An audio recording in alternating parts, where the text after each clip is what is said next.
Hello guys, आज class 10th का त्रिकोणमिति का कुछ परिचय के बारे में हम लोग जानेंगे।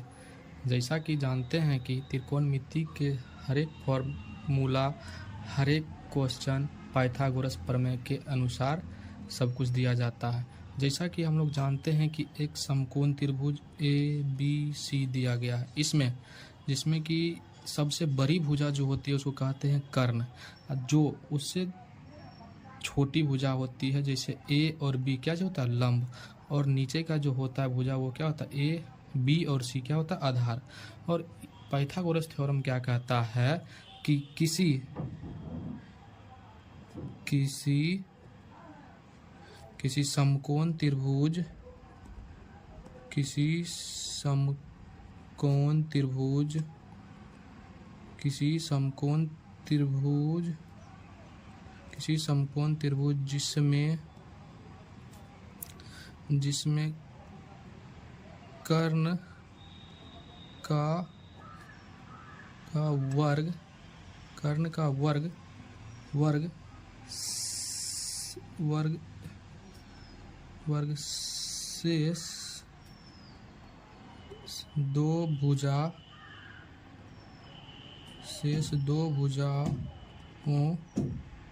शेष दो भुजाओं के वर्ग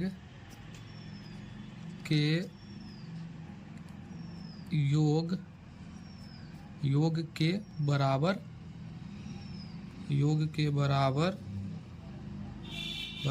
होता है। जैसे हम लोग कह सकते हैं कि कर्ण का स्क्वायर बराबर लंब का स्क्वायर प्लस आधार का स्क्वायर।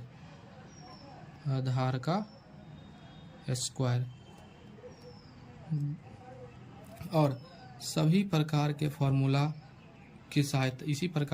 की सहायता से हम या लंब निकाल सकते हैं, कर्ण निकाल सकते हैं और आधार भी निकाल सकते हैं। माना कि हम कह सकते हैं कि किसी त्रिभुज का दो भुजा या तो लंब दिया हुआ है या तो आधार दिया हुआ, तो कर्ण आसानी से हम इस फॉर्मूला की सहायता से निकाल सकते हैं। उसी प्रकार यदि कर्ण दिया गया है, आधार दिया गया है, तो लंब दिया गया है, नहीं दिया है तो इसको हम निकाल सकते हैं। मतलब कहने का मुख्य अर्थ यह है कि किसी भुजा में से दो भुजा दिया गया है तो तीसरा भुजा हम आसानी से पाइथागोरस थ्योरम के सहायता से निकाल सकते हैं।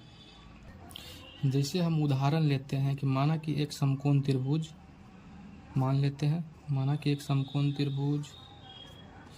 ए है, बी है, सी है। माने इसका भुजा हम 3 दे दिए, इसका भुजा 4 दे दिए और हमको पूछेगा कर्ण का निकालना। तो हम लोग जानते हैं कि पाइथागोरस थ्योरम से, पाइथागोरस प्रमेय से अगर हम लोग निकालेंगे तो क्या हो जाएगा, कर्ण AC का स्क्वायर बराबर लंब AB का स्क्वायर प्लस आधार BC का स्क्वायर। जिसमें कि हम जानते हैं कि AC हमारा कर्ण जो हमको निकालना है, तो इसका मान हमको नहीं पता है तो AC के जगह पर AC रखेंगे। AB का मान हमको पता है 3 का स्क्वायर है तो 3 का स्क्वायर, BC का पता है तो 4 का स्क्वायर। ठीक है। उसके बाद अगर हम AC का स्क्वायर करते हैं तो 3 का स्क्वायर करेंगे तो 9 हो जाएगा, 4 का स्क्वायर करेंगे 16 हो जाएगा। यदि हम इसको आपस में ऐड करते हैं तो 25 आ जाता है। और हम लोग यह जानते हैं कि यदि इस पार स्क्वायर है तो उस पार जाएगा तो रूट 4 जाएगा, तो मतलब AC कहने का मतलब √25 हो जाएगा। फिर AC का मान निकालने के लिए हमको क्या करना पड़ता है, इसको तोड़ना पड़ता है। तो इसको हम लिख सकते हैं 5 × 5, तो AC का मान हम क्या लिख सकते हैं, +-5। आप हमको कहेंगे कि यहाँ प्लस माइनस क्यों लगाए, क्योंकि आप सभी जानते होंगे कि जब भी रूट से कोई चीज़ निकाला जाता है तो प्लस और माइनस दोनों में आता है। तो ये हमारा क्या निकल गया, कर्ण निकल गया। इसी प्रकार आप सभी को हम आज होमवर्क के रूप में देते हैं, आप लोग को होमवर्क करना है और कमेंट में आंसर देना है। जैसे कि कर्ण दिया गया है, कर्ण 4 दिया गया है, आधार